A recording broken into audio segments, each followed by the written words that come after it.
General Dwight D. Eisenhower and his deputy commanders chart the liberation of a lost continent, plan when and where the mighty armies of the United Nations will strike. Today, northern France is that battleground. Into the building of their defense system, the so-called West Wall, the Nazis poured the slave labor of conquered nations. Pictures made by the Germans themselves to impress their satellites with the strength and invincibility of their fortifications.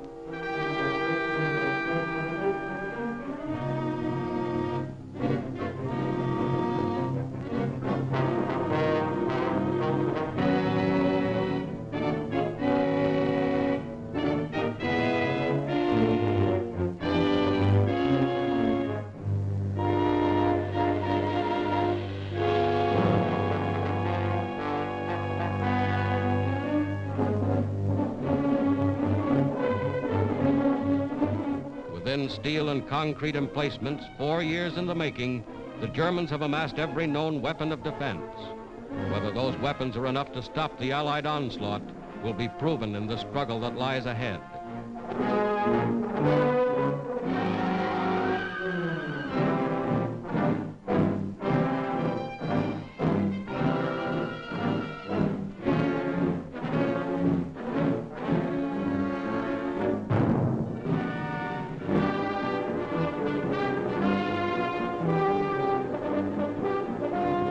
Here is the other side of the Channel, Britain, an armed camp bristling with tanks and trucks and guns from the United States and Canada.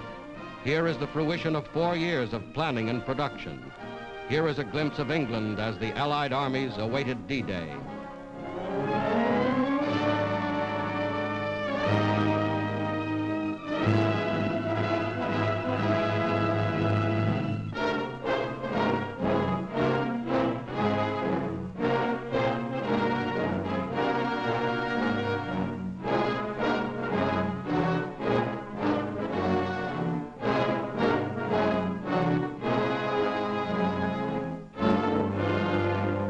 Locomotives built to run on continental railways, freight cars and tank cars to replace rolling stock destroyed by the Germans.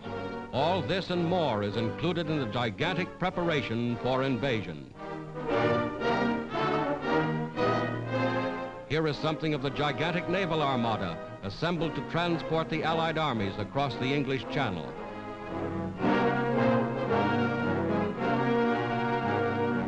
Here is something of the ingenuity of Allied engineers.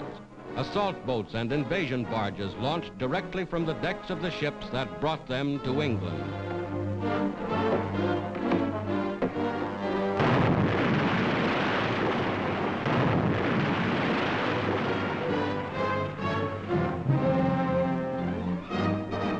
Week after week, the fleet grew in numbers. Steel ships of every description, ships expressly designed and constructed for the mission upon which soon they were to embark.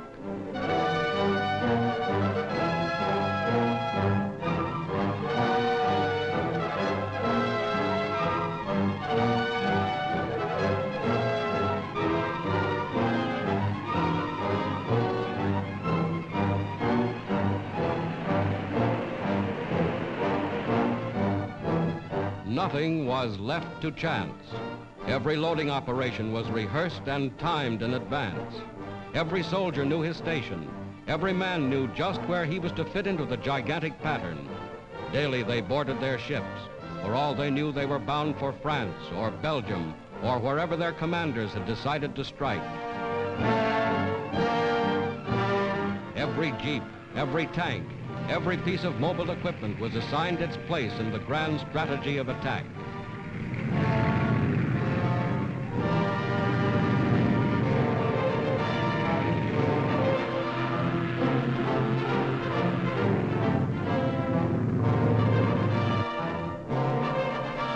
Then on the 5th day of June, 1944, just as you see them here, a fleet of more than 4,000 ships put out from England.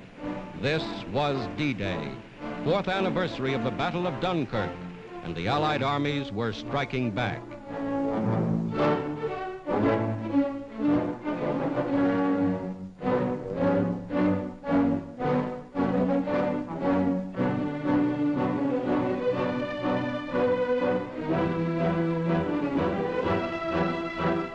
great fleet was underway.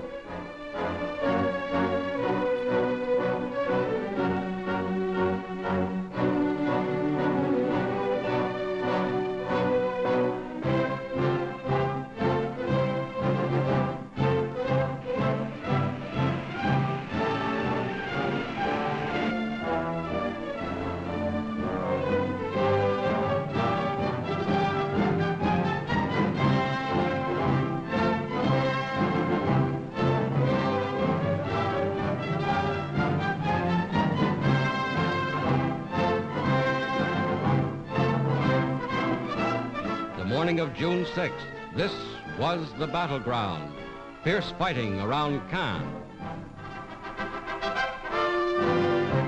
Vast squadrons of bombers and transports led the way. More than 11,000 planes spearheading the attack.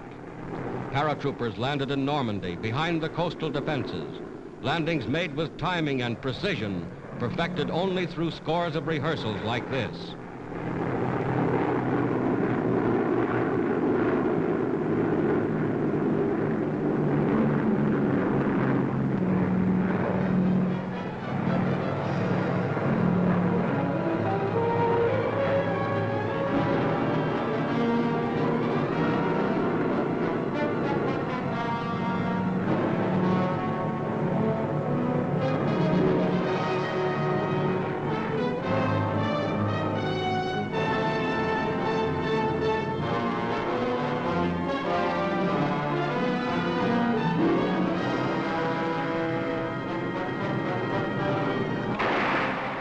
Barges approached shore ready for instant action, some bearing artillery and rocket guns already opening fire.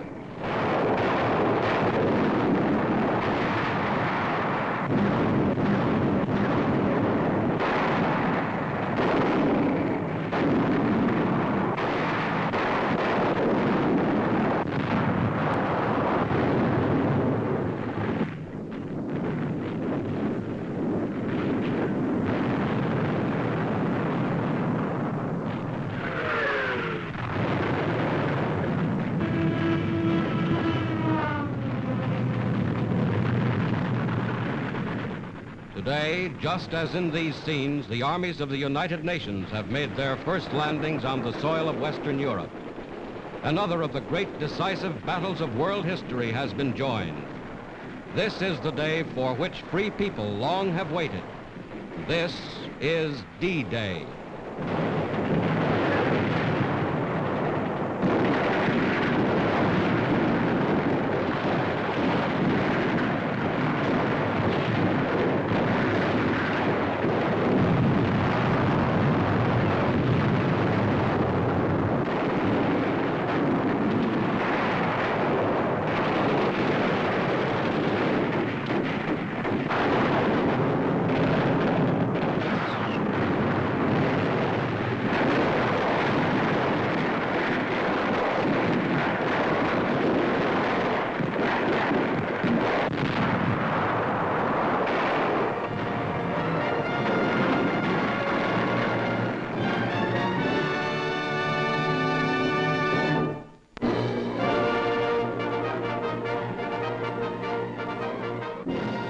Thanks for watching.